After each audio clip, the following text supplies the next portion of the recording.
here to talk to you about mastering your ICP. If you've not heard this term ICP before, it stands for your ideal customer profile. And once you've defined and understand what your ICP is, it's going to elevate every single aspect of your sales, your marketing, your copywriting. It all becomes easier and more effective once you've clearly defined this ICP. So in this exercise, it's going to be extremely powerful for you if you haven't done this in the past, or maybe it's time to redefine your ICP. Again, this is going to be very powerful for your business and help you level up your messaging in every single channel. Let's go ahead and get right into it. The first thing, guys, that I want to talk about is actually understanding your ICP, the foundation of your effective targeting. Really what this does is it helps you define and clarify exactly what every message should say, right? Who is the audience? Why is this important for them? What the value is, what the calls to action are. The more specific those things are, the higher your conversion rates are going to be, the better understanding your ICPs are going to have of your messaging. So again, this just helps to clarify and elevate every single aspect of your business messaging, whether it's a video or text or a post, anything like that.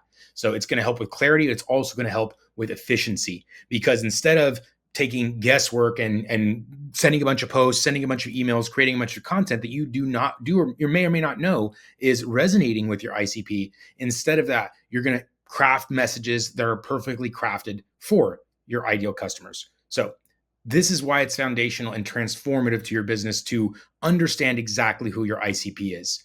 So let's get into a little bit more specifics here. So one way of defining your ICP is actually looking at your existing customer base. If you have been in business for some time, you're likely going to be able to analyze your existing customers and see who's paying you the most for the longest, who's the happiest, who sends you referrals, who are your best existing customers. And you want to essentially build a profile around them. What commonalities do your best customers have in common? Now, if you are sort of pre-revenue or early revenue and you're still trying to define this, then you'll want to take, who do you believe your ideal customer is? And what are these data points for them? Who's going to satisfy this the most?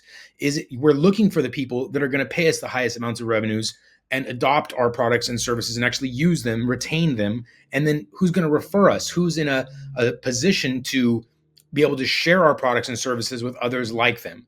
So those combination of things are what help us really define what makes an ideal customer, because it may be someone that you want to sell to the most, but if it's not hitting these, then that is not an ideal customer. This is what we're using. We can either use our existing customer base, or there's a couple other methods as well, but this is one of the easiest ways. If you already have existing customers, is we can analyze who our best customers are. And if you don't have customers yet, then we could potentially look at who's going to check all three of these boxes, resulting in high revenues with great adoption, solid use cases for our products or services, right? They have an immediately solvable big problem that we can help with, right? It's transformative, right? They definitely need this. It can't be just like, hey, it's nice. We got to find an audience where our product, our service is transformative in their needs. And then lastly is the referral piece. How likely and how able are your ideal customers to share this with other people, right? If they live in a silo and there's 100 of them in the whole world, referrals, how referable is your product or service to this ideal customer? This is an extremely important aspect, because the last thing you want to do is spend all your time generating some leads only to have them not adopt or not refer your product, because that's where the flywheel effect comes into play. So I don't want to downplay referrals. There's a whole nother part of this coaching program, guys. We're going to talk about eliciting referrals, reviews, and testimonials. So don't forget that piece. Now, we've defined who we're like from a metric standpoint. We want people that are going to pay us, that are going to adopt, they're going to stick around, they're going to refer us. Of those people, if you have revenue, you can actually begin building some characteristics around those people. This really helps with messaging, even advertisement targeting. Again, it helps to clarify and really hone in on exactly who these people are. So things like firmographics, right? Or what company size is it, small, medium, large. There's a tremendous difference in each of those segments and how you approach them. So understanding exactly who those people are, and maybe it's B2C, maybe it's not a company at all. Maybe it's not a specific industry, or maybe you're finding that, it's multiple industries. The better you're able to select and decide and define exactly who this ICP is, the better your messaging is going to be and the more efficient it's going to be to create these types of messages. The last thing you want to do is waste a lot of time speaking to a lot of different people and finding out what works. So Demographics are another one, right? The age, their location, their level of income, all these different settings. Some of these things, guys, are rather abstract and you won't have this, right? Some of their values or behaviors. You will have oftentimes their goals. You will often have times the problems that they face, the technology that you use. Understanding these different profiles around your customer are going to help you put them into some buckets where you can reach out. For example, people that use Salesforce, right? Or a specific industry that uses Salesforce. Now we're getting more specific. People in California of a specific industry in a specific company size, small to medium sized companies that are using HubSpot, right? Each layer that we add, the ICP becomes more and more defined. Henceforth, our messaging and videos and copy will be more and more defined as we're speaking to a smaller, more defined audience. Now, I am not recommending that you niche yourself down into where there's 5 people in the world. A huge part of this ICP is making sure that there is an addressable market, that the market is the right size for your product and service to make a difference. You may be anywhere from a solopreneur to the next unicorn, right? And so understanding where you want to scale your business, what your future growth looks like, that'll also help you define your ICP. As like a financial advisor, your goal is not to have 1 million customers, right? You couldn't handle that. If you're the CEO of a financial advising firm, then your goals would be very different and your ICPs will be very different. So this is why understanding and clearly defining everything you can about this type of customer is very important. Let's continue. This is one way to actually get meaningful hands-on data from your existing customers, interviewing them, surveying them, analyzing their behavior and their data. Guys, I can't say enough about actually speaking to your customers. If you have some customers that you love, they're your favorite types of customers, you need to have these types of deep, insightful conversations with them, right? Learn more about them. What do they like most about your service? What's stopping them from referring you if they haven't already? You really want to take an opportunity to understand the best customers that you have as deeply as you can, because this is what's going to help you understand the psychology of your customers, of your best types of customers, why they purchased, how likely are they to recommend, what is it going to take for you to get this type of customer to recommend you, all these different types of things. You need to take the guesswork out of it. And one of the only ways to do that is to get the information directly from the source. So live interviews like Zoom are great, a little time consuming. Form sort of surveys are a little impersonal. Maybe you want to do a kind of hybrid of each. If you can get into Zooms, get into personal conversations, you're going to extract some very meaningful data there. If you're using surveys, if you're using forms, you really want to make sure those questions are valuable to you, right? You don't want to ask questions just for the sake of asking them. You want to be respectful to their time, but you do want to try to extract the most meaningful data points that we can, right? What is it going to take to refer? Why did you purchase? What do you love about us? Those things that help you understand this customer best. So this is something really important. And there's a fourth one here, competitor analysis. This is actually looking at your closest competitors and their customers and understanding more about them. Because if you have a very similar product, service, or offering, when compared to a competitor, then chances are your customers are more than likely have a massive overlap as well. And their ideal customer may likely be your ideal customer as well. So you may study who your competitors are targeting, who their customers are. You can go to their review sites, their review platforms, look at their customers, try to better understand and research them.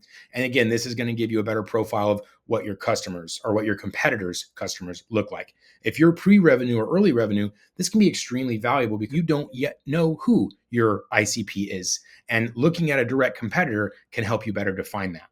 And if you're further along in your journey and you already understand who your ICPs are, then looking at your competitors' ICPs may give you new insight as to, wow, I didn't realize this could be a branch, or I didn't realize we could take this angle. Competitor analysis is always something I recommend, guys. Even if you feel like you're in a moat and no one directly competes with you, you want to find the people that are most closely competing with, even if it's indirectly. So this is essentially the process here. You're going to do some surveys. You're going to speak to your customers. You're going to analyze the data that you already have or your competitor data. All the first slides that we covered here is the analysis of this process. Then, based on this analysis, you're going to create a document. You're going to define this ICP, and you're going to include these key characteristics that we discovered in the first steps. And from this is going to help you now target who exactly those ICP customers are. once you're targeting them, once you're doing your outbound, you're reaching out to them, you're having conversations with these people, you need to then analyze the results, because you need to make sure that the messaging that you're crafting around these ICPs and the behavior of these ICPs is as expected. If you have defined this ICP, you start speaking with them, and the value propositions that you've crafted for them, the messaging, it's not a fit, we need to come back to the drawing board. So it's extremely critical, especially early on when you first define this ICP and you first start reaching out and crafting these types of messages. The analysis and the feedback is extremely critical in these early sort of embryonic days. You want to make sure that you're getting this feedback, because and sometimes the data itself is the feedback. Your response rates are terrible, your open rates are terrible, or not good, right? You're not getting the results that you want. That in itself is feedback. If you're not able to get to the point of having conversations with people, that in itself is feedback. So all of this is to say that we need to be analyzing the data. There's a lot more, guys, in this coaching, in this course, where we talk about split testing, we talk about A/B testing, we talk about using data to make informed decisions instead of just taking our best guess. And that's what is going to be a commonality throughout this entire program, throughout everything we do, guys. That's why the analytics and the tracking, it's all there so that we can make informed decisions. So make sure that you're actually analyzing what you're doing. This all needs to be done even before, right? If you start crafting a message, you need to set up a vehicle that's going to help measure the outcomes as you're sending them. You don't want to send a whole bunch of stuff and then try to go post-mortem, clean up, and figure out what happened. You want to set up things, tracking, analytics from the beginning, so that those are already in place and you can very quickly look and analyze and make informed decisions as you're moving. So let's go.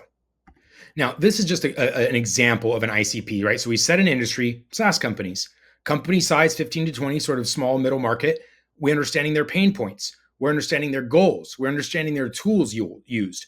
This is an example of what an ideal customer look like. Now, can it be more specific than this? Absolutely. Can it be maybe a little bit less specific? Maybe you have a wider range of companies. Maybe you have more than one pain point. Maybe you have more than one goal here. This is all possible, but the better you can define this, the easier it is going to be to craft your messaging, to write your emails, to do your demos, to provide the support, to provide training, to provide marketing content, to get your ideal customers into the mix. All that stuff becomes easier once this is clearly defined and tested and proven to resonate with those types of customers. So that's why each of these steps is critically important, and why you need to understand your ICP should look something like this. If you only have one or two of these points, like industry is, I don't know, real estate, right? That's a rather broad industry. What type of real estate, or what specific pain point within real estate are you addressing? What type of realtors, buyer, sell, listing agents, buyers agents? There's a lot of different nuances even within specific industries. So these are the things that you need to understand well when you are building and defining your ICPs. And that's the first step, because you need to go test it, guys. I can't overstate that enough. And so that's it. After this, guys, you are going to do this exercise. You're going to craft an ICP based on their psychographic, demographic, based on their information, based on what you know from your existing customers or what you hope to be your future customers. You're going to clearly define this ICP, and then you're going to begin having conversations with people that you believe fit that ICP and test it, measure it, analyze it, make sure that it's working. This is all, guys, before we ever go to scale these efforts. Because if you're not doing these ground layers, you're not laying the foundations, then we're quickly going to fall on some less than ideal results. So super critical that we craft this perfect message, or as close to perfect as we can get it. And it's been battle tested with our ideal customers. So we know that it resonates. We know that we're getting the feedback that's meaningful from them. All that happens as the foundation blocks for the rest of what this program is going to contain, which includes email marketing, text message marketing, social media marketing, all the different opportunities for you to get in front of your customers. And that's why we need the messages to be really solid and tested before we ever do that, because we want you to succeed. Let's keep going, guys. I've also included a thing below this. If you have questions around your ICP, if you'd like to review this can be one of your hot seats. This can be an opportunity. This can be one of your coaching sessions where you come on stage and we'll sort of help craft your ICP together if you're feeling overwhelmed with this exercise. But I will say it's not a step you can skip. Make sure you do it. So that's it for this training, but we have plenty more where that came from. So if you'll consider liking, subscribing, and potentially sharing this video, goes a long way and we greatly appreciate it. And if you haven't already, consider joining the Dubb coaching program. You can even check out a free trial and check out all the technology yourself, even join our free trainings yourself, but we'd love to work with you in more closely in a one-on-one setting through Dubb coaching. So looking forward to seeing you in the next video, or maybe in the next session.